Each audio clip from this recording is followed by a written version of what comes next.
Hey guys, let us know if you guys can see and or hear us. I'm here today for Business Power Hour. We're back. We're doing every Thursday at 2 p.m. Eastern. I'm putting together a special panel for you guys every week, and I'm going to pick their brains about all the things. And we're just going to talk about all things entrepreneurship, business building. Today, we're going to be talking about failure, recovering from failure, and our biggest business oopsies.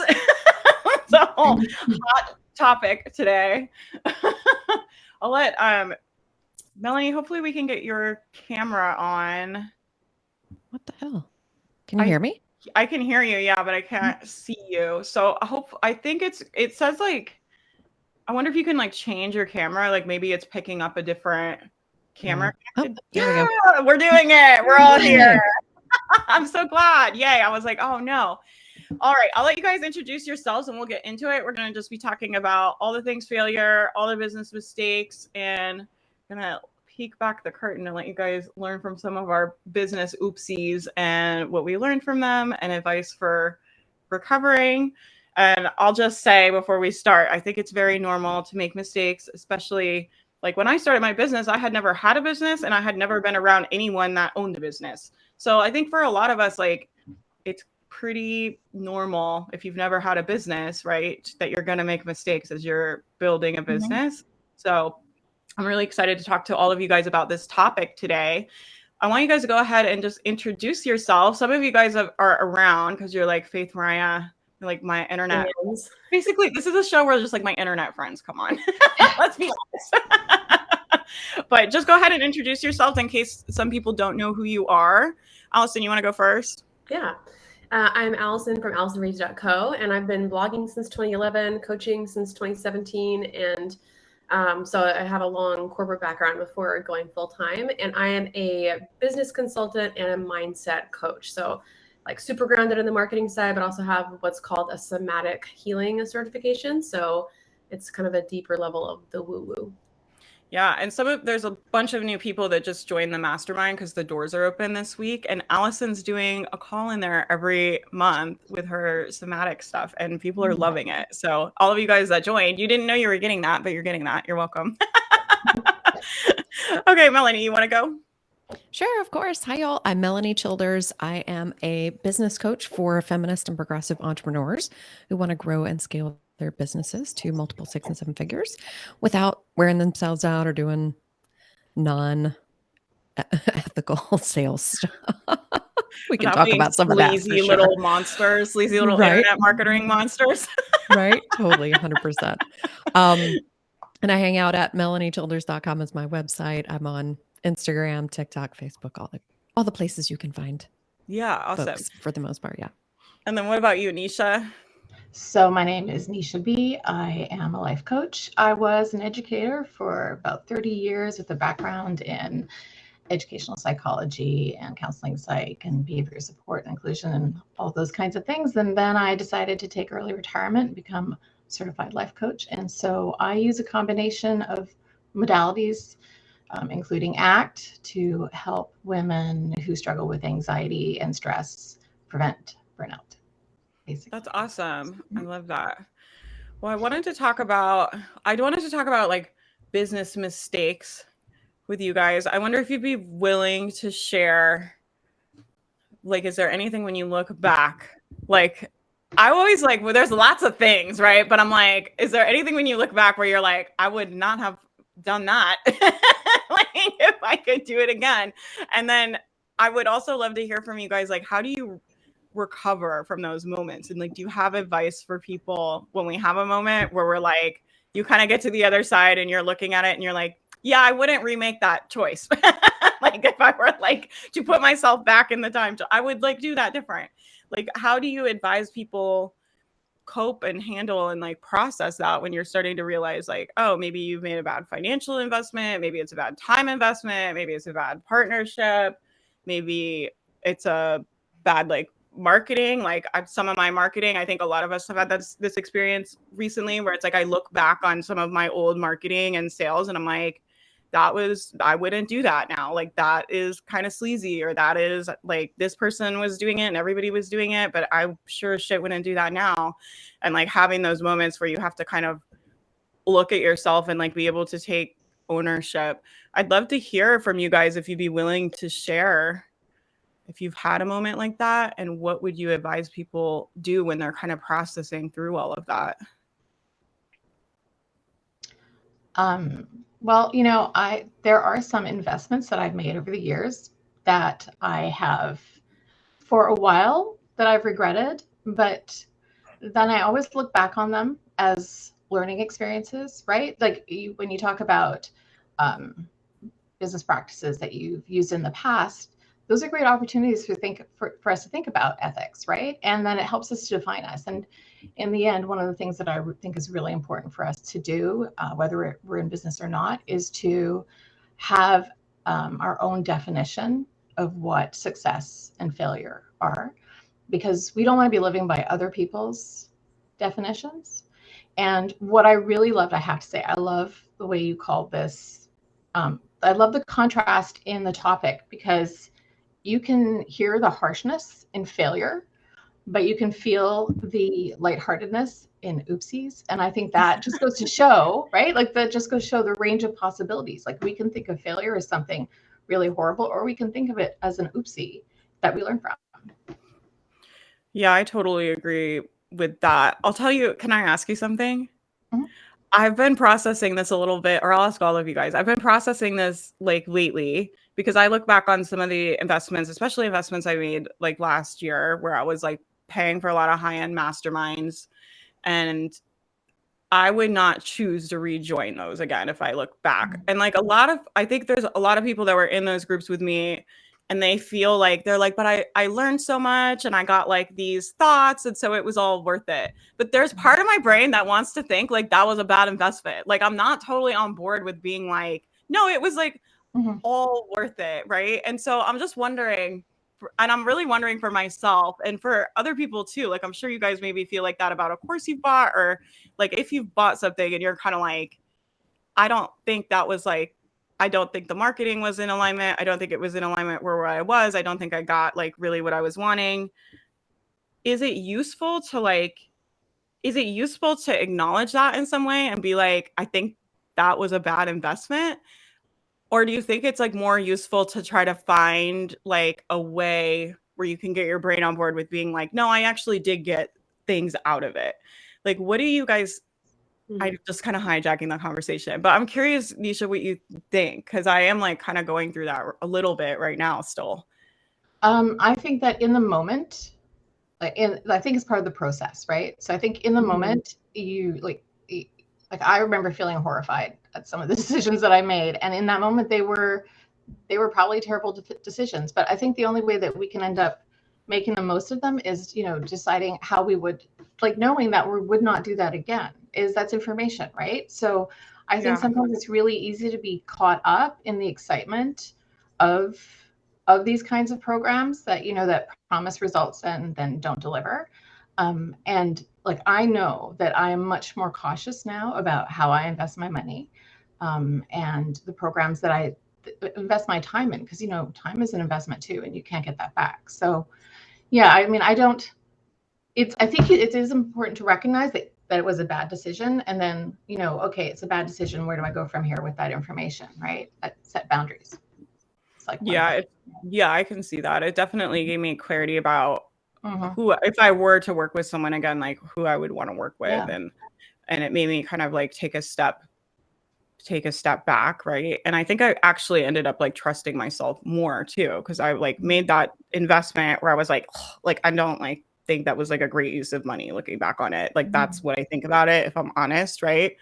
But I also feel like it's made me kind of be like, you know what, Faith, like you have all the knowledge, you have all the tools, you cannot just keep looking for other people to like not tell me what to do with my business, but like it was kind of made me like have to stand up on my own, where I think I was trying to get money and like almost like looking for somebody that knows better to run my business. And it kind of made me take ownership of like, no, this is my business. Like nobody knows what's better for my business than me. Like I'm the one that has to call the shots at the end of the day. And I'm the one that has to live this business that I build for potentially the rest of my life. Right. So anyway, I do think in that way it was useful. What about you, Melanie? Have you had like an experience like that where you're like, oh, I would not remake that decision? And like, what advice do you have for people that have been through or are going through something like that right now in their business? Yeah, I definitely had those like over investing. That was a note that I took for myself, is like, we need to talk about this. Over investing, Allison has some thoughts on that too. I know, same. Especially if you're a coach, we tend to overinvest in coaching. And I've done it too. And did it last year and the 4 years before that. And like, I feel like I'm just kind of recovering from that. And I think it's because we know how powerful coaching is. And so it's real easy to go, well, coaching is the answer, so let me go get more. At least that's my experience. Yeah. But yeah, I've definitely been in, programs or bought a program where in hindsight, I'm like, that was not the best decision ever. And to me, it's like, there's the acknowledgement of like, okay, I made a not great decision. I don't ever call my decisions bad decisions because I don't judge myself that way, but I will call it like, okay, that was maybe not the best decision in the moment. But then I look at, okay, what led me to make that decision? Why did I make that decision? And I also go and look for, okay, if I were able to get a dollar amount that I spent on this decision in lessons from this decision, how could I do that? And so that's how I look at, like, I made a $25,000 decision and I got, when I went and looked at, it wasn't an experience that I wanted. Okay, how can I get $25,000 worth of lessons from this? And a lot of them were like, here's what not to do lessons, but I still call those valuable. And then the way that I think that, to recover from things like that is just a buttload of compassion. Like, just be so nice to yourself. Like, we all make not the best ever decisions ever, all the time. It's a business. It's made on, it runs on decisions. They're not always going to be good ones. So just being nice to yourself in the process and having some compassion for like, yeah, of course. And here's why, and here's some lessons that you got, and here's what to do different next time, is so much more useful than being a jerk to yourself about it, or like holding on to it like a grudge for a long time. Like, that's just not super useful as far as like when it comes to like you as a human running your business. Yeah, I love that advice. And for anybody watching too, like, I have a lot of like course creators and just small business owners, Etsy shop owners, as well as like coaches and service providers, right, in our community. But I would say to you guys, like, I think that's really good advice. Just if you have made an investment like that, like maybe you bought a course and in your brain you're like, this was kind of dumb, or it wasn't really what I thought, or I felt kind of misled, or like whatever. But then like what Melanie's saying, like, can you circle back and be like, is there a way I can get some type of ROI here? Even if it's just looking at it being like, okay, well, this is a experience I want to make sure my clients don't have. How can I make sure? Oh, did I go away? There we go. Well, I don't know what just happened. My computer, I think, was like restarting. I'm hoping it's going to stay. Okay. I was like, oh God, I thought the whole stream went down. But is there a way I can like circle back and get some type of ROI out of this for myself, even if it's learning like lessons about what not to do and experiences you don't want to have for clients? Or is there like one module in there that was good? Could you go in and like squeeze that out? It's like, just try to, like, we're here. Right. And then I think too, like closing that up, because that was something that I did, especially in the beginning of my business, is I bought some kind of smaller programs, but they weren't exactly what I needed. But I had kind of in the back of my mind, like sometimes I buy things that are stupid, or like, it was just kind of like an open tab all the time. And when I was able to close that up and just be like, no, like, there's some investments that are great and some investments that aren't going to be great. And that's in any business, and it's fine. It's not actually a problem. I don't need every investment to be like the most incredible thing in the world. I can still get some ROI from it. Some of them will be really good. And that kind of like, I was able to stop leaking all that energy, because before that, I was like open in the back of my mind all the time of like, oh, I shouldn't have bought that. Or I would go look at a new program and I'd be like, but I bought this other program like a couple of months ago, and like, yada, yada. It was just like leaking my energy. And so I think that's really great advice, like what Melanie was saying, because it allows you to kind of get some closure on it, right? It's like, go in, get some ROI and close that shit up. So it's not leaking into your future decision making either. Yeah. And you're not spending a lot of time in the shoulds and even thinking like, oh, well, I have to finish that program to get what I got from it Oh before I buy the God. next thing. It's like, or maybe you don't. Maybe you look at like, what did I already get out of it? And can that be good enough? Yeah, I think that's really great Well, advice. it can be the gift that keeps on giving, Mhm. right? Like you process it for a while, you move on, and then you go back to like, oh yeah, I remember doing that, and this is where my boundaries are. These are what my values are. I'm now making better decisions or decisions that I'm at peace with. Because it's not like that event is ever going to go away.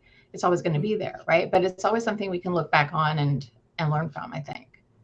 Yeah. And what about you, Allison? You have an experience or anything you want to share, or like any advice for business business oopsies and failure? Yeah. One of the biggest like mistakes I think I've made was also over investing. So I won't harp on that too much, but just I basically got addicted to masterminds specifically and really outsourced my power to the point where like I'm also like again super grateful for a lot of the knowledge that I gained, and also I think a lot of the big income months I had early on were because I was putting that external pressure on myself. So there's a good side to it, but I also did that too much and now like still recovering from like trauma in my business basically because my nervous system was super dysregulated. But I think the thing I to kind of just add on to that conversation of over investing, it's like a bigger conversation of just ignoring or disregarding my energy or my alignment. And so that came like that's part of what caused me to overinvest because I was like I associated a certain feeling in a sales call with like, oh shit, I don't want to do this, but I'm going to because I like that like this kind of like fear-based decision and pressure, thinking that that was what alignment was. Um, So and then that's interesting to me. So you thought that was like up leveling, like that kind of conflict. Like you it were was like, my oh, this first is like, yeah, like I so you're invested like, your intuition's like no, and you're like, this is how I know to do it. it was the first time I did that at ROI. Like I had Yeah. invested in $9,800 mastermind, and it was like a super masculine mastermind. But the mindset teaching in it was really good. It was really transformative for me. And so then like 2020 happened, and so I just got and in one point in March, had like 3 coaches at one time. And I was making good money, but I was also like just kind of grasping for comfort and reassurance. And so that was like 2 years later, I finally learned about the nervous system stuff. But what I didn't realize was that the need that I had was to feel reassurance. And rather than like resourcing that in my body, I was like paying a lot of money to have people tell me that it was okay. And then like going back to what you said earlier about like, is it okay to do on our past investments? Like, or do we have to find gratitude for all of them?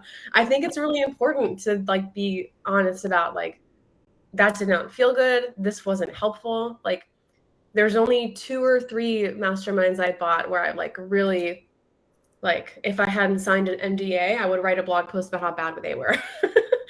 But they were like really terrible. But I think for me, there's a difference between realizing it wasn't a good investment and then figuring out what's aligned moving forward, and then resentment. Because I had some resentments that built up too. And so like channeling, like I think it's fair to be angry if you feel like you were misled, or if you feel like now I have to recover from this bad advice, or it's okay to be angry, but redirecting that anger instead of resentment, which of course like hurts us, redirecting it to me being a protector for myself and like a guardian. So that's been a helpful reframe for me of like, it's okay to be angry and frustrated that this was not good. But I'm not going to resent that person. I'm going to move forward and turn this energy into like protecting myself. So that kind of came up for me when you guys were sharing.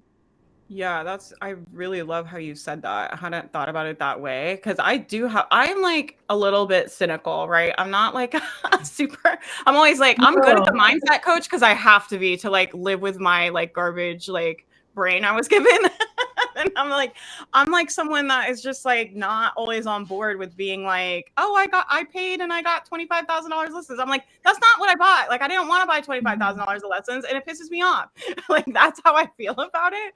And so I like the idea though, what you're saying of like, can you like redirect that energy to like protection. I think that's like a really I like the idea of giving it something useful to do. It needs a job. It needs a job. Yeah, it needs a job. Like Yeah. totally. That's what I was picturing when you were talking. So I think I'll take you up on that advice. That's good advice, I think.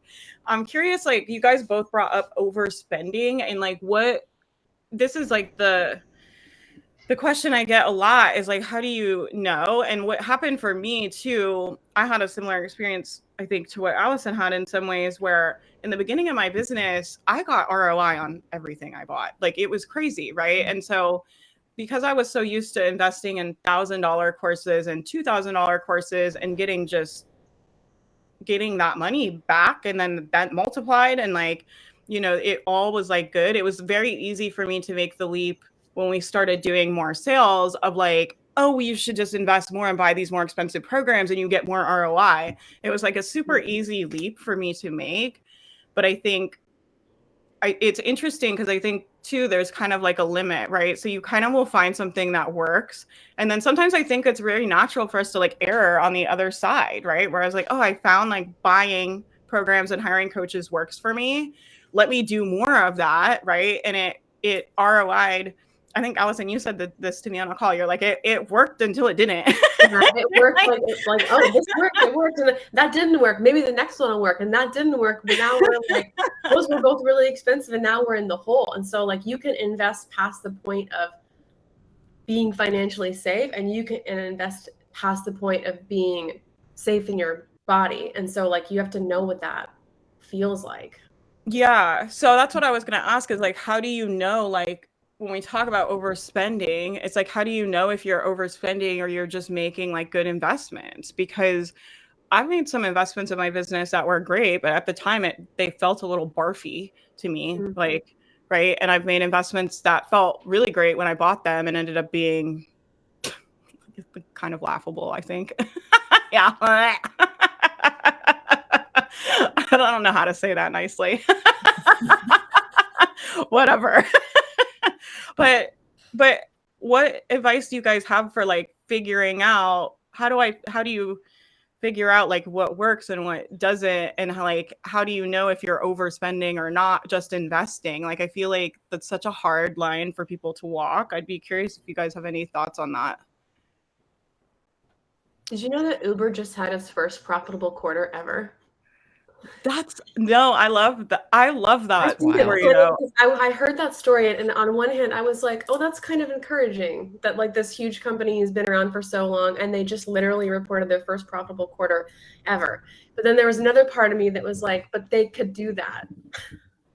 And like, we can't all do that. So I think like when I'm coaching someone on like what to invest in, even on like a sales call, I'm thinking about like, okay, if you have kids and no other income and you've got to put money on the table tomorrow, you need to probably be driving for Uber or delivering pizza and not spending thousands of dollars on a business coach. Yeah, I agree with that.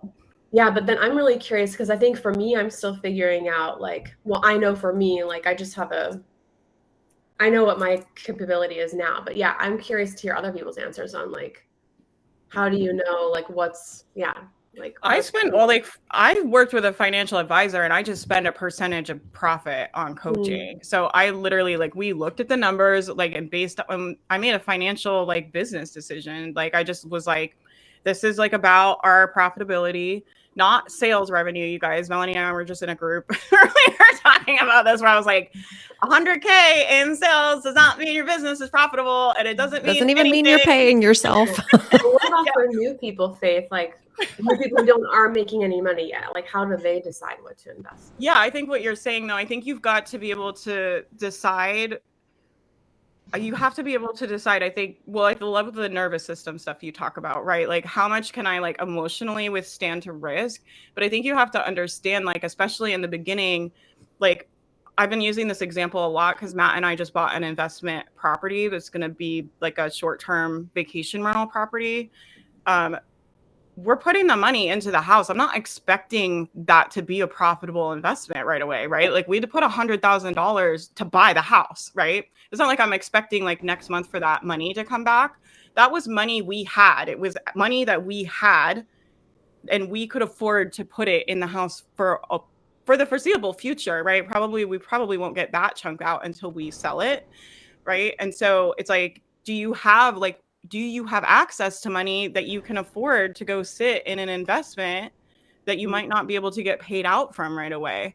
And like, if the answer is no, I think it's like, I've seen people in my programs do things like, she was like, oh, I started like babysitting so I can afford the mastermind, or, oh, I sold like whatever, something I wasn't using so I could buy the mastermind. And they went and got other money so that they could put it there in the business, right? But it's like, if we need that money for bills, I'm not going to be buying real estate, right? In the same way, like, because I'm not going to be able to get access to that money right away, right? The same way I think about it, the same way with business. It's like, if you're buying programs, it's like that I think can get you an ROI in the future. And like, I think you need to invest in programs and help to be able to get the business. Like, I do believe in that. I do think that information is on the internet for free, but I think you're going to have a hard time curating it and sorting out what's bullshit and what's actually real, because there's a lot of that on the internet too.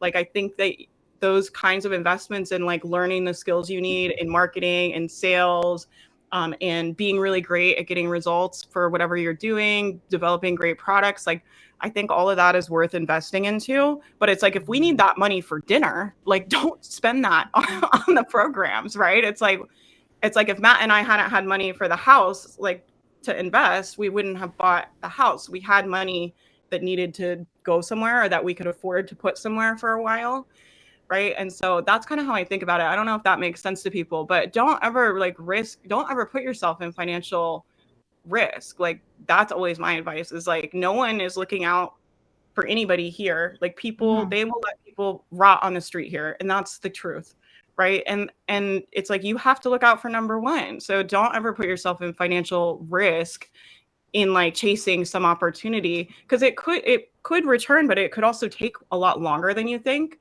I assume every investment we make in the business is going to take way longer than I think, be way more expensive, and be a lot harder. So I make every investment just assuming that. I'm like, if this ends up costing me more than I think, and it takes longer, and it takes more energy than I think it's going to, and it's way harder, and it takes longer, like, can I afford to do it? And then I'll do it. But if the answer is like no, then we don't do it, right? So, and even when I was overspending, I wasn't spending everything in the business either. I just want to be clear about that, just for you guys. It was like, that was, I don't know, not disposable income, but it was money we had. I had a $200 and something thousand a year business when I was doing that. I wasn't doing that with a $20,000 or $50,000 a year business. So I just want to like be clear about what's happening. But anyway, I am curious, like, what do you guys think about that? Like, Melanie, what do you advise people that are like new? How do they get in the game if it's like, well, I don't want to overspend. You guys are telling me not to overspend, but then you're telling me to invest. So like, what the heck? Yeah. Yeah. And my experience from working with so many business owners, like that first 25K, if you've just made like $10,000, $20,000, $25,000, stick with programs that are less than $2,000. You're going to get plenty of information, plenty of the skill building that you need in those programs. You don't need a $25,000 program. Do not invest everything that you've made just to be in the room with somebody that you adore and think hung the moon. Like, love them, but save up for that. And then like when you're up to say 50, then you can start portioning out like, what percent of my business every year do I want to spend intentionally on the skills that I need, the coaching that I want? That was a mistake that I made. And I call it a mistake. It wasn't, how I feel about that judgy word, but it took me $40,000 worth of investments before I made my first 100K. Mm-hmm. And some of those are things that I wish that I had not done. And so it's like, was it worth it? Yeah. But that was a 4-year process. It wasn't like I handed somebody, a check for 40 grand. It was like a 4-year process of investing and getting certifications and like, joining masterminds and joining programs and all of these things. And I eventually got the ROI, like you said, like absolutely, it was worth it. But be smart. Like I wouldn't spend more than 10 to 20% of your guesstimated income every year on coaching specifically. And that's someone who highly values coaching, who buys high ticket coaching, who sells high ticket coaching. But just please be smart, because you're not going to necessarily be or have the things that you need to be qualified to get the most out of a high ticket thing when you have made just a certain amount of money. Like I think if you've made 100K in a year, you're probably ready for the next room, but you may still not be. So still be smart. Still like look at, okay, what's 10 to 20% of my budget for the year that I want to spend on coaching, because I've definitely gone way over that and been like, oh wow, now I'm scrambling. Now I have no profit. Where'd my profit at the end of the year go? Oh, I gave it to somebody else because I thought they had all the answers, and they didn't. Because most of the time they're like, well, what do you want to do? Bitch, if I knew what to do, I would do it. Yeah. Just saying. Yeah. That's what I Be ended smart. up doing. So I hired a financial advisor, and she actually does a call in the mastermind every month. So you guys will get access to her if you're in there, and she's amazing. But she looked at my business numbers of what we were doing every month, how much overhead we had.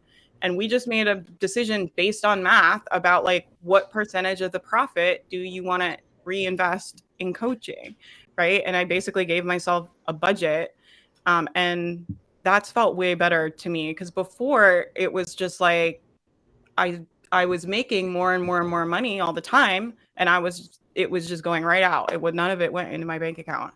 It was just like there was always someone that I felt like was going to have the answers, or someone that was promising me something, and I had a lot of cash coming in and it went right out. And that's what I was saying in the group that we're both in, is like, just because someone says they've done 100K in sales, or I've seen some shady shit in this business, right? Like I've also seen coaches be like, oh, I had, 100K launch, but I know they spent more than $100,000 on Facebook ads. So just because they did $100,000 in sales doesn't mean that they made any money.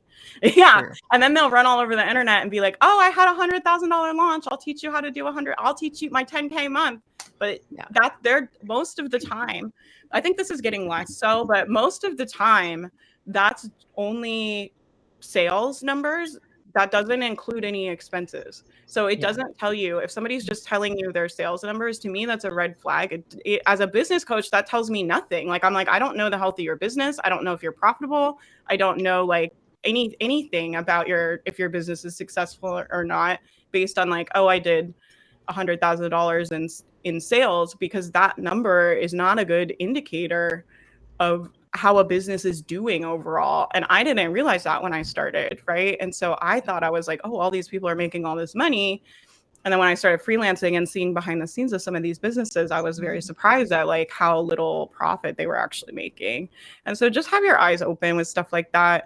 Like, I don't think I really love the coaching world, obviously, and like have had a lot of it's changed my life, right? And I love our community that we have here, and I've met so many great people, but you have to just be very discerning, I think, about especially the flashy numbers and stuff like that, because it's not always what it looks like when you're new. You don't know that. You're like, oh, they did 100K this year, like they're doing really well. Somebody could do 100K in sales and be paying themselves nothing. Yeah, like we've seen it. I've seen it, right? I think that. Sorry. No, go ahead. I think that it's really important to be aware of marketing. Right? Like we know the power of marketing. There are books that you can read to sort of arm yourself. I think one is called Influence by Robert. I can't think of his last name right now, but there's this book called Influence, and it tells you, it shows just how easy it is for us to be taken in by marketing. And it's not because we're stupid. It's not because, right, we don't have critical thinking skills. It's because marketing is designed to pull you in. So I think that you have to be aware of how marketing works, and because of the way marketing works, I think you also have to give yourself a cooling off period, right? Like this will reveal my age a bit, but I used to make a list of records that I wanted to buy, so that something would come out And I'd really I could feel that urge. I really wanted to go down to the store and buy it immediately. And I'd okay, no, I can't afford to. I'm going to just put it down on my list. And if it's still on my list in a week or 2 weeks, or in a month when I've heard the song 15 billion times on the radio, then I'll go and buy it. Right. So it was, for me, that was my little cooling off period. Do a way of resisting the urge to do an impulse buy.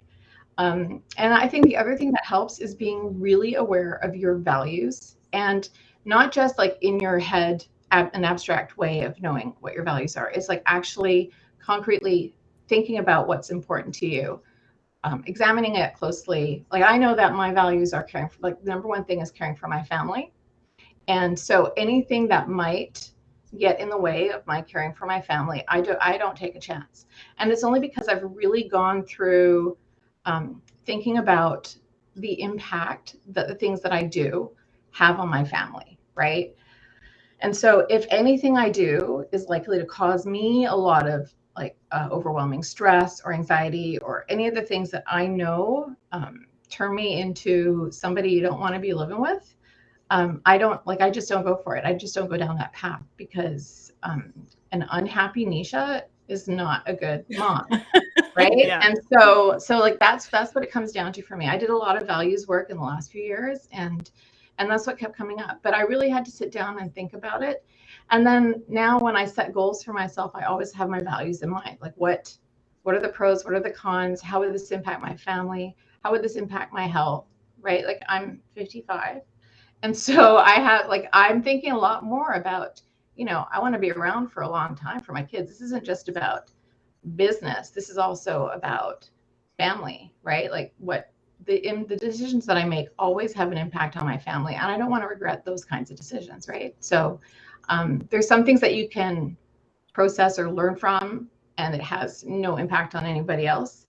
But there are things that we do that do have an impact on others, and I think that's something to be mindful of. Yeah, I think I love that you shared that. I think that's really beautiful, just about making decisions in alignment with your values. And I think something that can be useful too is kind of deciding ahead of time, how am I going to decide what to buy and what not to buy? And I'll tell you guys, there's always going to be stuff I'm when you're have an online business owner, and I'm a business coach, right? People are always selling you things. People are always going to be selling you things. There's always going to be the next big shiny launch waiting. There's always going to be another thing coming out. So I think having kind of ahead of time a process for yourself about how you're going to make decisions about what to buy, and checking in, right, when you're doing the FOMO or we're impulse shopping, just being is this in alignment with my values? Is this how I said I was going to make decisions? Is this something I was really wanting to invest in? What advice would you have for people that just feel like I've made a bad investment and I just don't feel like I can recover? Somebody who's maybe new and maybe they kind of tried to get in the game, but it's not really working. And now it's everything feels like it's kind of falling down. How do you get back up on the horse? After I know, listen, you've made some big investments. I know Melanie, we've all made big investments where it's it takes it kind of knocks you for a second where you're okay, we got to get back up on the horse here. I can't be shy about putting money into my business. Right. So, and I think for new people too, it can feel really disheartening if you make a wrong step and maybe invest in something that's maybe not exactly what you needed or not exactly what you thought you were getting. How would you advise people to kind of regroup and move forward after something like that? I'd say one thing is being patient with yourself. I think I wrote a post about this week where I feel the internet would have us believe that you are either successful quickly or not at all. It's and I I feel so much better when I stay in my own lane and just stop comparing myself to anyone else, including clients. I have a lot of clients who make less than me, and I have clients who make more than me, and not comparing myself. I know what I'm capable of. I stay in my own lane. My soul has a very different purpose than anybody else's, and just so being patient, and then just radical compassion and self-love. I think going back to everything we said earlier, like making sure that you're not resentful, making sure you become your own protector, establishing safety again, and both practically like, oh shit, I'm not going to make this money back. Let me go find it somewhere else. And then establishing safety in your nervous system, because there's like two ends of the spectrum you can go on, where you like overinvest or you like never invest ever because you're just so afraid of not getting back. And like neither of those is ideal. But being patient and staying in my own lane has been so healing. Yeah. What about you, Melanie? What advice do you have for people that are like trying to kind of recover maybe from a little oopsie? Well, I left a very high ticket group after 4 years, and I felt so many horrible things after I left. I felt very disillusioned. I felt very frustrated, angry, sad, resentful. And so I just want to say, like, don't filter yourself. Don't immediately go try to, have self-compassion or like find the lessons. Like, be mad if you need to be mad. Feel whatever it is that you're feeling and allow yourself to work through that first. And however long it takes, it takes. It probably took me a solid year to stop being mad. I was like, okay, well, I just need to be mad for a little while. It's fine. That's not to say that I didn't still show up to my business, that I didn't still do some things, but it took me a long time to really work through the disillusionment, really, more than anything. Because I was like, wow, okay, maybe this is not what I thought it was. And so I had to go intentionally look for, but what is still good, even about what I do? What is still valuable and ethical about what I do? What is the way that I want to do this based on the experience that I had and the way that I feel? But that took me some time. And so I just want to say, like, have compassion for however you feel and let yourself feel it. Don't try to like put a silver lining on it. You don't have to. Let the storm happen so that then you can do what you need to do to recover, whatever that looks like for you. For me, it was some therapy with some friends. It was I didn't try to coach myself out of it. I was like, nope, these are my feelings. These are my thoughts. I'm going to let them be. I'm happy with them. I'm not going to try to change my mind. And I would offer, like, let yourself feel all the things and then start layering on the kindness. How can I be kind to myself in this moment? How can I learn from this if I choose to? You don't have to. You can just be mad if you want to. It's fine. Yeah. Fine. I made a business mistake recently. I talked about it on the podcast. That was probably like definitely one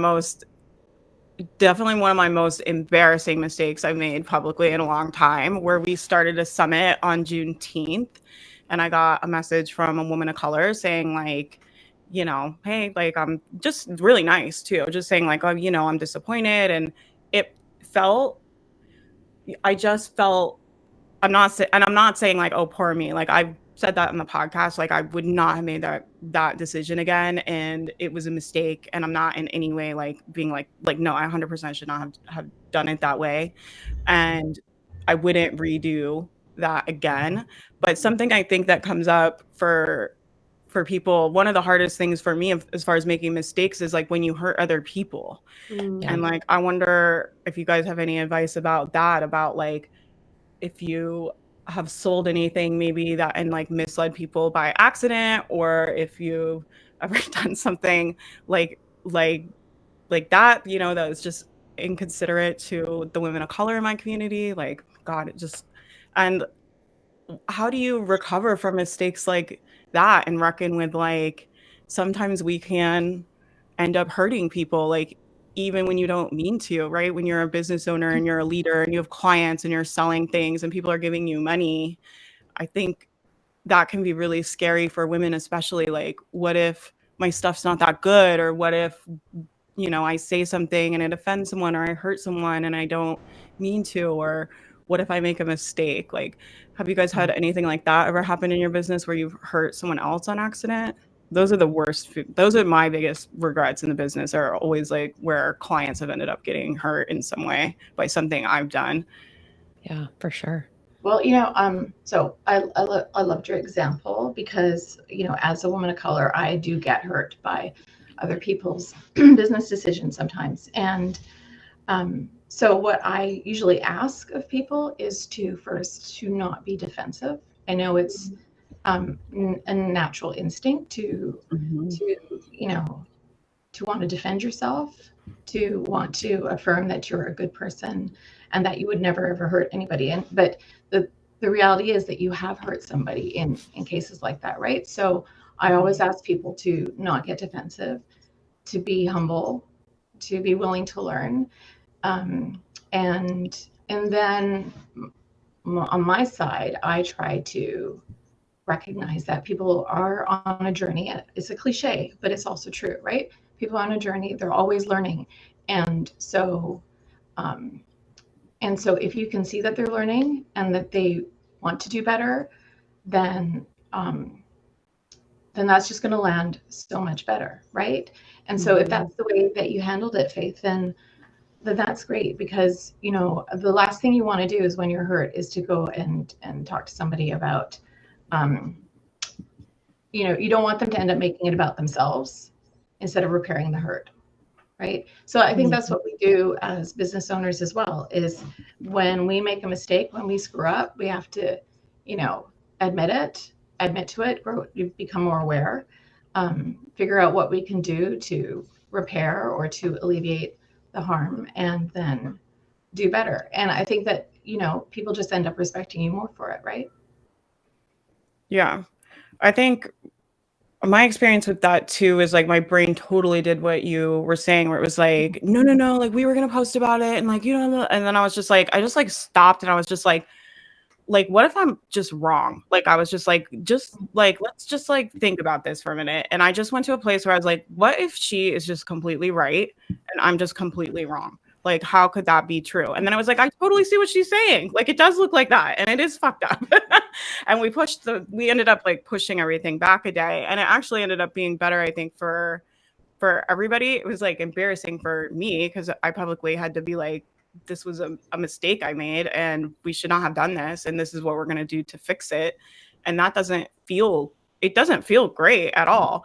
But I think what I'll say to you guys is like, I think like that's what like leadership is. Like if you want to be out here and you want to be leading people and you want to have communities and you want to be doing this stuff, it's like sometimes you have to be able to publicly own that like we made a mistake, we should not have done that, and like it was wrong, and like this is how we're going to try and handle it moving forward and adjust as you go, right? But I think I just want to offer that there's always room, I think, to fix things, right? Like that was a mistake we made, but it was like, okay, like how can we try to repair some of this hurt? And that really means a lot to people when you do that. Like when you're willing to just be like, hey, I fucked up, I'm going to try and make it right. I really think that's what people are looking for. Like most of the time, they're not looking for us to be perfect all the time. And that part of it was actually really helpful to me. Yeah, because that's what you end up dreading. Like if you're the one that's harmed, you end up dreading having to bring that up with the person that harmed you, right? Because know there's a really good chance they're going to be defensive. So when I bring up things with people, if they respond with oh, I'm so sorry, I didn't know, I didn't realize, that immediately, like I feel it in my body, right? I feel like I'm tensing myself for possible confrontation and defensiveness.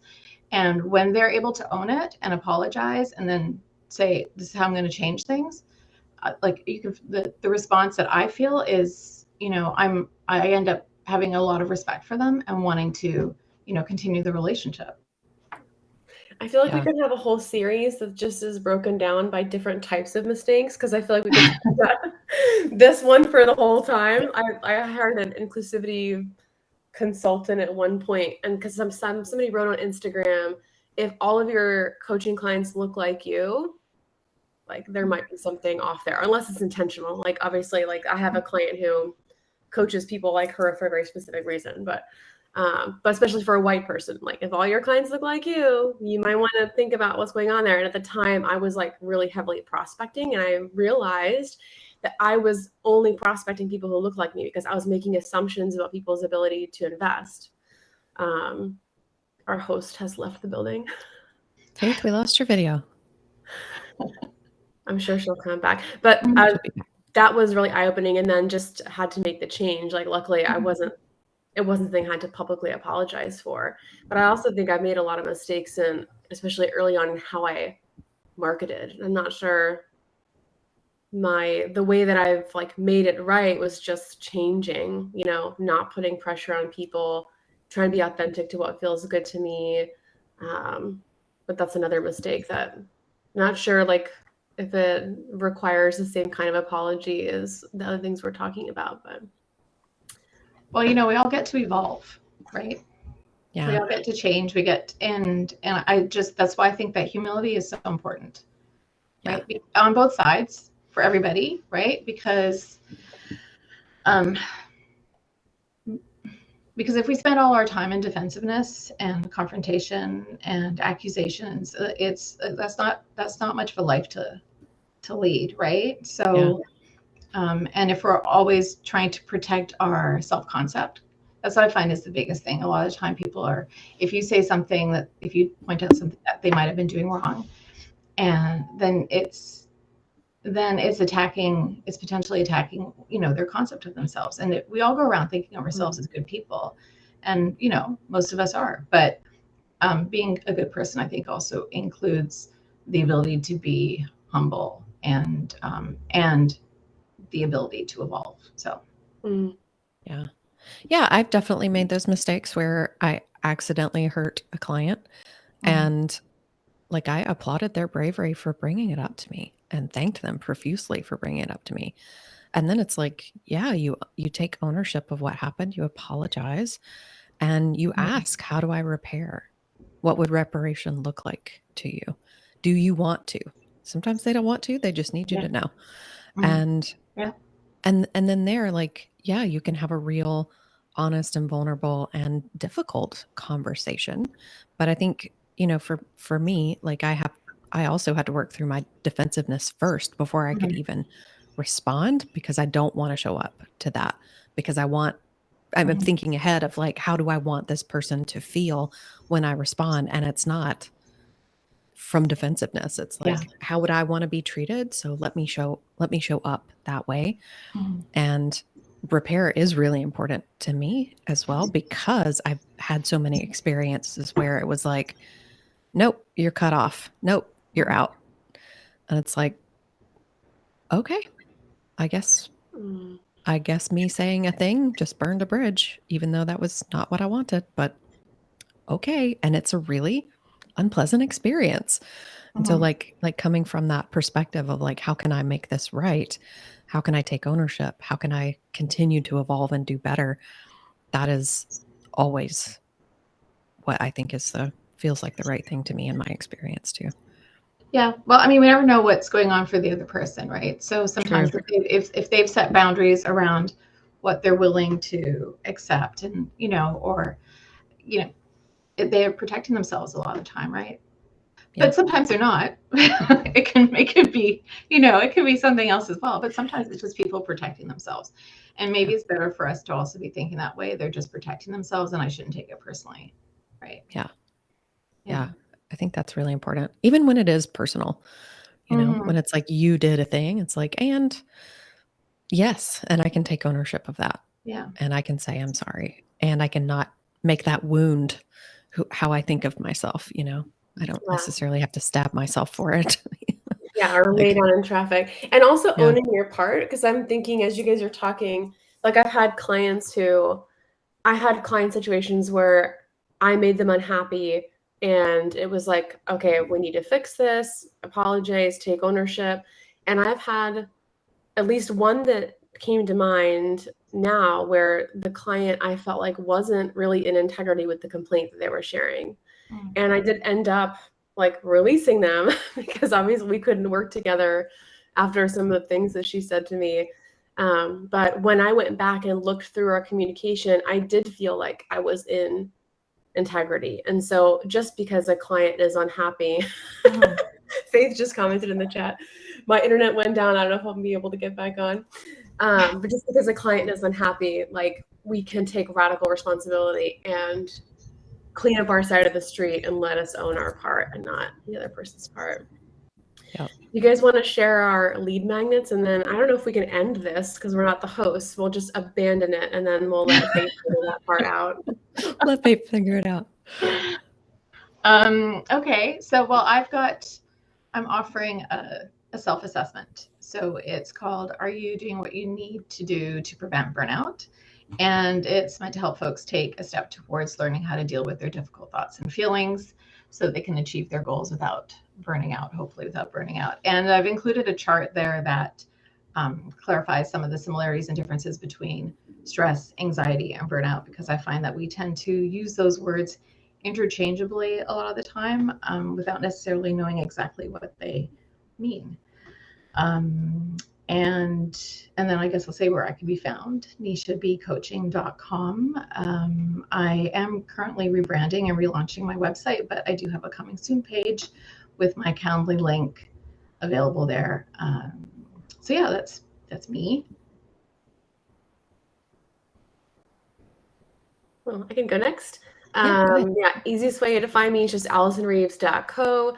I do free workshops. I was doing them monthly. We're now doing them periodically, but it's AllisonReeves.co/workshop. And those are like live interactive workshops where I'm usually talking about some kind of combination of marketing and mindset. But the easiest thing to do is just to go to AllisonReeves.co. And I also have a quiz called the Wealth Wound Quiz, where you can figure out your biggest money mindset bottleneck. And that's like right near the top of the page. And all my socials and everything are linked over there as well. Oh, that's awesome. I am at melaniechilders.com, and my special free thing for you today is a training called the Consensual Sales Framework, where you learn how to sign your next 3 clients without feeling gross, spammy, or salesy. And that can be found on that front page at melaniechilders.com, as well as all my socials. And I have a couple of other free trainings there as well. Thanks for having us, Faith. It was really nice to be with all of you. Yeah, I just want to say, I came because I love to see Faith in action, and I really appreciate her business ethics. And so even though she's not here right now, I'd like to thank her for the opportunity, because I just love the way that she uplifts other women, and I appreciate her honesty and integrity. So 100% agree. Awesome. Cheers, Faith. We'll see you later on the internet. Thanks, Faith. Bye. Bye.